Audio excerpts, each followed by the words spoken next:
একই রেসিপি খেতে ভালো লাগছে না, নতুন একটা রেসিপি খেতে চাও বন্ধুরা? তো প্রথম থেকে শেষ পর্যন্ত তোমরা ভিডিওটা দেখো, তাহলে বুঝতে পারবে যে রেসিপিটা একদম নতুন আর অনেক অনেক মজাদার একটা রেসিপি। তোমরা কখনো এই রেসিপিটা বানাওনি, একবার বানিয়ে তো দেখো, আশা করছি তোমাদের অনেক ভালো লাগবে। নতুন ধরনের একটা রেসিপি, খুব সহজে একদম ঘরোয়া পদ্ধতিতে তোমরা বানিয়ে নিতে পারবে। কোথাও যেতে হবে না, বাড়িতে থাকা জিনিস দিয়েই কিন্তু এটা বানিয়ে নেওয়া যায়। এর সাথে কিন্তু একটা সবজি আছে। প্রথম থেকে শেষ পর্যন্ত ভিডিওটা দেখতে থাকো, আমি এটা কি কি দিয়ে বানিয়েছি আর কতটা মজাদার, কতটা সহজভাবে আমি রেসিপিটা বানিয়েছি। ওই যে বললাম, প্রথম থেকে শেষ পর্যন্ত তো যদি ভিডিওটা না দেখো তাহলে তো বুঝতে পারবে না যে রেসিপিটা আমি কি বানিয়েছি। সেই জন্য বললাম যে প্রথম থেকে শেষ পর্যন্ত তোমরা ভিডিওটা দেখতে থাকো। আর দুর্দান্ত স্বাদে এই রেসিপিটা একবার হলেও বানিয়ে নাও, আশা করছি অনেক ভালো লাগবে। তোমরা হয়তো এই রেসিপিটা এখনও বানাওনি, বললাম যে একদম নতুন ধরনের একটা রেসিপি আর ভীষণ সহজ। তোমরা খুব সহজে রেসিপিটা বানিয়ে নিতে পারবে। তবে একবার বানালে তখন এই রেসিপিটাই বারবার বানাতে ইচ্ছে করবে। আর এই রেসিপিটা থাকলে কোনো কিছু লাগবে না, মাছ মাংস সেটাও লাগবে না। এই রেসিপিটা দিয়েই খুব সহজেই তোমাদের ভাত বলো, রুটি বলো, পরোটা বলো, সব কিছুই খেয়ে নিতে পারবে। তো প্রথম থেকে শেষ পর্যন্ত তোমরা ভিডিওটা দেখে দুর্দান্ত স্বাদে এই রেসিপিটা বানিয়ে নাও, আশা করছি অনেক ভালো লাগবে। বন্ধুরা দেখো, আমি আবারও একটা নতুন রেসিপি নিয়ে এসেছি, আশা করছি তোমাদের অনেক ভালো লাগবে। এখানে দেখো আমি কিছুটা লাফা নিয়ে নিয়েছি। এই যে এইগুলো আমার ঘরে শুকাচ্ছিল, মানে বেশ কয়েকদিন আগে আনা হয়েছিল, তো সেগুলো কিন্তু শুকিয়ে গেছে। তোমরা দেখে বুঝতেই পারছো এটার কালারটাও কিন্তু দেখো একটু একটু কেমন কেমন হয়ে গেছে। তো ভাবলাম এটা কি ফেলে দেবো, না ফেলে দিয়ে ভাবলাম একটু মসুর ডাল, একটু মটরের ডাল একসাথে ভিজিয়ে নিয়েছিলাম। আর তার সাথে এগুলোকে ছোট ছোট করে কেটে অনেকক্ষণ আগে আমি জলে এটা ভিজিয়ে রেখেছিলাম। অনেকটা শুকনো শুকনো হয়ে গিয়েছিল, জলে দিলে কি হবে না, একটু ভালো হয়ে যাবে, মানে একটু ফোলা ফোলা ভাব হবে। সেই জন্য অনেকক্ষণ আগে আমি জলে ভিজিয়ে রেখেছিলাম। তো এখন এটা দিয়ে আমি দুর্দান্ত স্বাদের একটা রেসিপি বানাবো। ছোট থেকে বড় সকলের ভীষণ পছন্দ হবে। তোমরা চাইলে এটা বাচ্চাদেরকে খুব সহজেই বানিয়ে দিতে পারো। এই জিনিসটা তো বাচ্চারা কিন্তু এমনিতে সচরাচর তরকারিতে খেতে চায় না, মানে রান্না করলে খেতে চায় না। তো তোমরা যদি এইভাবে একবার বানিয়ে দাও, আশা করছি ওদের অনেক ভালো লাগবে। তো প্রথম থেকে শেষ পর্যন্ত তোমরা ভিডিওটা দেখতে থাকো, আশা করছি অনেক ভালো লাগবে। তো এখন এগুলোকে আগে আমি বেটে নেব। তোমরা চাইলে মিক্সিতেও বেটে নিতে পারো, আমি এটা শিলপাটাতে বেটে নিচ্ছি। তো চলো আগে এটাকে আমি বেটে নিই। একসাথে খুব ভালোভাবে দেখো বেটে নিয়েছি। এখন দিয়ে নেব লবণ, স্বাদ মতো লবণ দিয়ে নিলাম। দিয়ে নেব হলুদ গুঁড়ো, আর দিয়ে নেব 1 চামচ মতো বেসন। এবার এটা খুব ভালোভাবে মিশিয়ে নেব, এতে কিন্তু আর কিছু আমি দেব না। খুব ভালোভাবে এটাকে দেখো আমি মেখে নিয়েছি, মানে একসাথে সবগুলো মিশিয়ে নিয়েছি। এবার এগুলোকে ছোট ছোট করে বড়ার আকারে আমি ভেজে নেব। তো চলো এগুলোকে ভেজে নিই। দেখো এখানে আমি দিয়ে নিয়েছি হচ্ছে তেল। কড়াইটাকে ভালোভাবে গরম করে নিয়েছি, আর দিয়ে নিয়েছি কড়াই কিছুটা পরিমাণ তেল। অল্প করে দিয়ে নিলেই হবে, দেখতেই পাচ্ছ তোমরা যে আমি অনেকটা পরিমাণ কিন্তু দিইনি, অল্প করে খানিকটা দিয়ে নিয়েছি।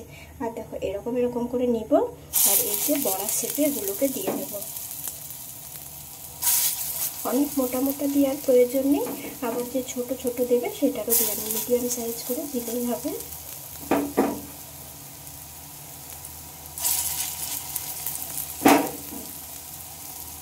একসাথে কিন্তু সবগুলোই দেওয়া হয়ে যাবে। তো এইভাবে আমি গ্যাসের আঁচটা একটু কমিয়ে নিলাম, আর এইভাবেই সবগুলোকে ভেজে নেব। দিয়ে নেব।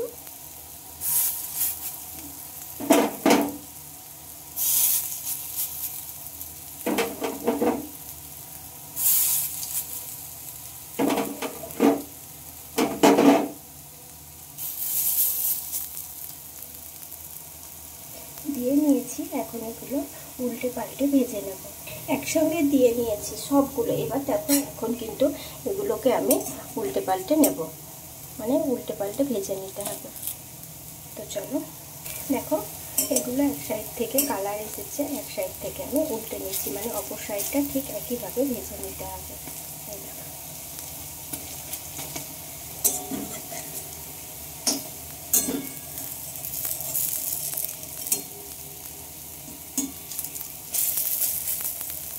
তো এইভাবে আমি প্রত্যেকটা উল্টে নেব। এক সাইড থেকে ভাজা হয়ে গেছে, আর পরে দেখো অপর সাইডটাও ঠিক একইভাবে আমি উল্টে নিয়েছি, আর ঠিক অপর সাইডটাও আমি একইভাবে ভেজে নেব। তো দেখো এই দেখো অপর সাইডটা কিন্তু এখনো খুব একটা ভাজা হয়নি। তো আবারও আমি এই সাইডগুলোকে একটু ভালোভাবে ভেজে নেব। এই সাইডটা তো খুব সুন্দর কালার এসে গেছে, কিন্তু অপর সাইডটা একটু কালার আনতে হবে, তাহলেই দেখবে এগুলো রেডি হয়ে যাবে। হ্যাঁ বন্ধুরা, একদম কিন্তু রেডি হবে না, মানে কিছুটা পরিমাণ রেডি হবে। সম্পূর্ণ ভিডিওটা দেখতে হলে তোমাদেরকে প্রথম থেকে শেষ পর্যন্ত ভিডিওটা দেখতে হবে। রেসিপি আমি কি বানাতে চলেছি, কিভাবে বানাতে চলেছি, ভিডিওটা যদি তোমরা না দেখো তাহলে বুঝতে পারবে না। তো চলো এখন এগুলোকে আরেকটু আমি লাল লাল করে ভেজে নেব। ততক্ষণে দেখো ওইদিকে তো ওটা ভাজা হচ্ছে, ভাজা হতে থাক। এখানে দেখো একটা টমেটো আমি শিলপাটাতে বেটে নিয়েছি, আর এখানে নিয়েছি রসুন, আদা, জিরে, আর নিয়েছি একটা গোটা পেঁয়াজ। একসাথে এটা আমি বেটে নিয়েছি। তো এইগুলোই কিন্তু এখন আমার লাগবে। তো এইগুলো দিয়েই আজকের আমি রেসিপিটা বানাতে চলেছি। সম্পূর্ণ ভিডিও দেখবে, না হলে বুঝতে পারবে না। আশা করছি তোমাদের অনেক ভালো লাগবে। এখন এগুলোকে তুলে নেব। দেখো খুব সুন্দরভাবে আমি উল্টে পাল্টে দুই সাইডটাই খুব সুন্দর কালার আসে অবধি ভেজে নিয়েছি। এখন এগুলোকে আমি উঠিয়ে নেব। আবারও একটু কড়াই আমি তেল দিয়ে নিয়েছি, আর তেলটা বেশ ভালোভাবে গরম হয়ে গেছে। এখন দিয়ে নেব গোটা জিরে, মানে সাদা জিরে গোটা, আর দিয়ে নেবো একটা শুকনো লঙ্কা ফোড়ন। ফোড়নটা দিয়ে নিয়েছি। এবার হচ্ছে বেটে রাখা মশলাটা দিয়ে নেব। বেটে রাখা মশলাটা দিয়ে নিয়েছি। এখন দিয়ে দেবো স্বাদ মতো লবণ, দিয়ে নেব অল্প সামান্য একটু লঙ্কার গুঁড়ো। দেখো অল্প একটু দিয়ে নেব, একদম অল্প। বাড়িতে বাচ্চা থাকলে লঙ্কার গুঁড়োটা তোমরা নাও দিতে পারো, এতে করে কোনো অসুবিধা নেই। আমি কিন্তু এখানে লঙ্কা বেটেও দিই, শুধু একটা ফোড়নে দিয়ে নিয়েছি। তো চলো মশলাটা কিন্তু এখন বেশ কিছুক্ষণ কষিয়ে নিতে হবে, যেহেতু রসুন পেঁয়াজ সব এর মধ্যে দেওয়া আছে, সেই জন্য না হলে কিন্তু মশলাটা ভালোভাবে রেডি হবে না। তো হালকা আছে কিন্তু মশলাটা এখন কিছুক্ষণ কষিয়ে নিতে হবে। মশলাটা কিন্তু প্রায় কষানো হয়ে গেছে। এখন দিয়ে দেবো আমি যে টমেটোটা বেটে নিয়েছিলাম সেটা। তোমরা চাইলে মিক্সিতে পেস্ট করে নিতে পারো, আমি মিক্সিতে পেস্ট করিনি, যেহেতু মশলাটা ছিলেই বেটে নিয়েছিলাম সেই জন্য টমেটোটা আমি ছিলেই বেটে নিয়েছিলাম।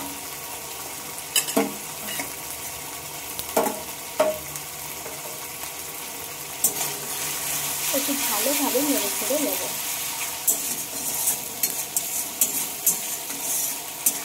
এটাতে কিন্তু কোনো হলুদ দেবো না আমি মশলাতে, তোমরা চাইলে দিতে পারো, কিন্তু না দিয়ে একবার রেসিপিটা বানিয়ে দেখো। হয়তো বলবে হলুদ ছাড়া তো রেসিপি বানাতে নেই বা খেতে নেই, তবে হ্যাঁ অনেক ক্ষেত্রে আমি অল্প একটু দিয়ে থাকি। এখানে যেহেতু আমি বড়াগুলোকে হলুদ দিয়ে নিয়েছিলাম, সেই জন্য এখানে আর আমি হলুদটা দিলাম, তাহলে একটু দিয়ে দিতে হবে। জানি না, আমি কিন্তু সচরাচর হলুদ ছাড়া রেসিপি বানাই না, হলুদ কিন্তু একটু হলেও হলুদ আমি দেবো। তো চলো মশলাটা এখন বেশ কিছুক্ষণ হাতে পায়ে নিয়ে ভালোভাবে কষিয়ে নিতে হবে। হালকা হালকা তেল ছেড়ে দিচ্ছে, মানে মশলাটা কিন্তু প্রায় কষানো হয়ে গেছে। যেহেতু এখানে টমেটো বাটাটা দিয়ে নিলাম, তো টমেটো বাটাটা দেওয়ার পরে আবারও বেশ কিছুক্ষণ মশলাটা কষিয়ে নিতে হবে। মশলা কিন্তু প্রায় আমার কষানো হয়ে গেছে। দেখো সাইড থেকে তেলও ছেড়ে দিয়েছে। এখন হচ্ছে দিয়ে নেবো কিছুটা পরিমাণ চিনি। এখানে 1 চা চামচ মতো চিনি আমি দিয়ে নিলাম। এখানে কিন্তু তোমরা অবশ্যই করে চিনিটা দেবে, হয়তো অনেকে চিনি পছন্দ করে না, তারাও কিন্তু অল্প করে এখানে চিনিটা দিয়ে নেবে, তারপরে রেসিপিটা বানাবে। চিনিটা দিয়ে আবারও একটু মশলাটা আমি খুব ভালোভাবে কষিয়ে নেব। মশলাটা কিন্তু প্রায় আমার কষানো হয়ে এসেছে। দেখো খুব সুন্দরভাবে মশলা থেকে তেল ছেড়ে দিয়েছে, আর কড়াইও কিন্তু একটু লেগে যাচ্ছে না।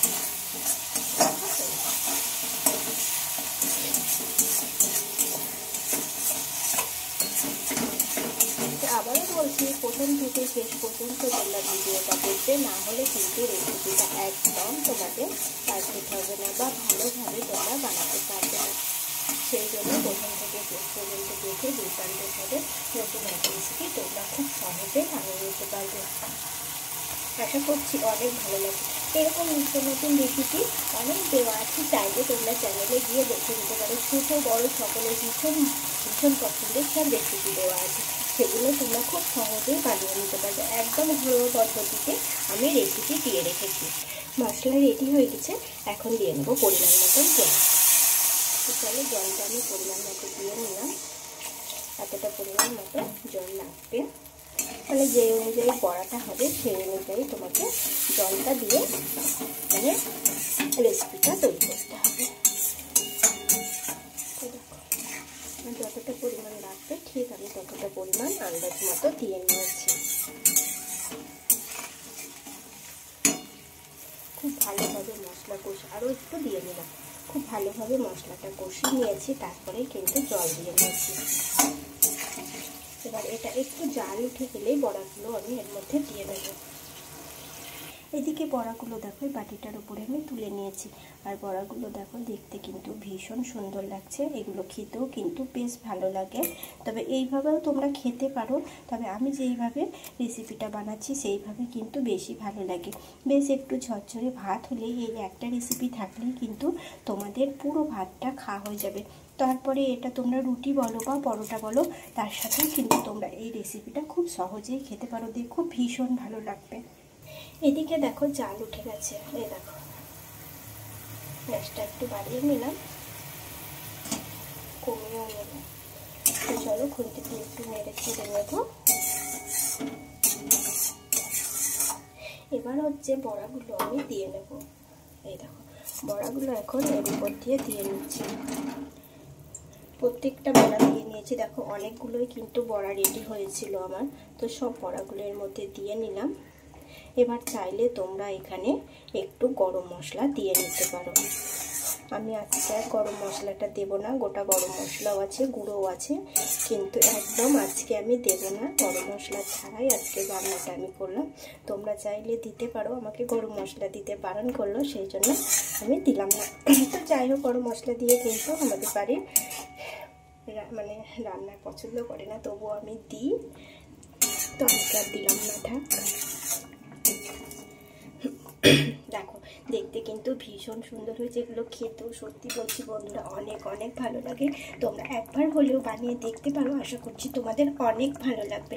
তো প্রথম থেকে শেষ পর্যন্ত ভিডিও দেখবে, ভালো লাগলে লাইক কমেন্ট করবে, বন্ধুদের সাথে শেয়ার করে নেবে। আর এইভাবে তোমরা রেসিপি খেয়েছো কিনা সেটাও আমাকে কমেন্টে জানাবে। আর আমার রেসিপি কেমন লেগেছে সেটাও কিন্তু তোমরা কমেন্টে আশা করি অবশ্যই করে জানাবে। তো প্রথম থেকে শেষ পর্যন্ত কিন্তু ভিডিওটা তোমরা দেখতে থাকো, না হলে তো বুঝতে পারবে না। নিত্য নতুন রেসিপি অনেক অনেক দেওয়া আছে, চাইলে তোমরা দেখে নিতে পারো একদম ঘরোয়া পদ্ধতিতে। তো আজকের মতো টাটা, আবারও আসবো আমি নতুন কোনো এক রেসিপি নিয়ে। ততক্ষণে সকলে ভালো থেকো, সুস্থ থেকো, আর এরকম দুর্দান্ত সাথে রেসিপিটা একবার হলেও বাড়িতে বানিয়ে তোমরা দেখতে পারো। তো দেখো কত সুন্দরভাবে রেসিপি কিন্তু রেডি হয়ে গেছে। আমি গ্যাসও বন্ধ করে দিলাম, আর এখন এটাকে আমি নামিয়ে নেব। তো চলো টাটা।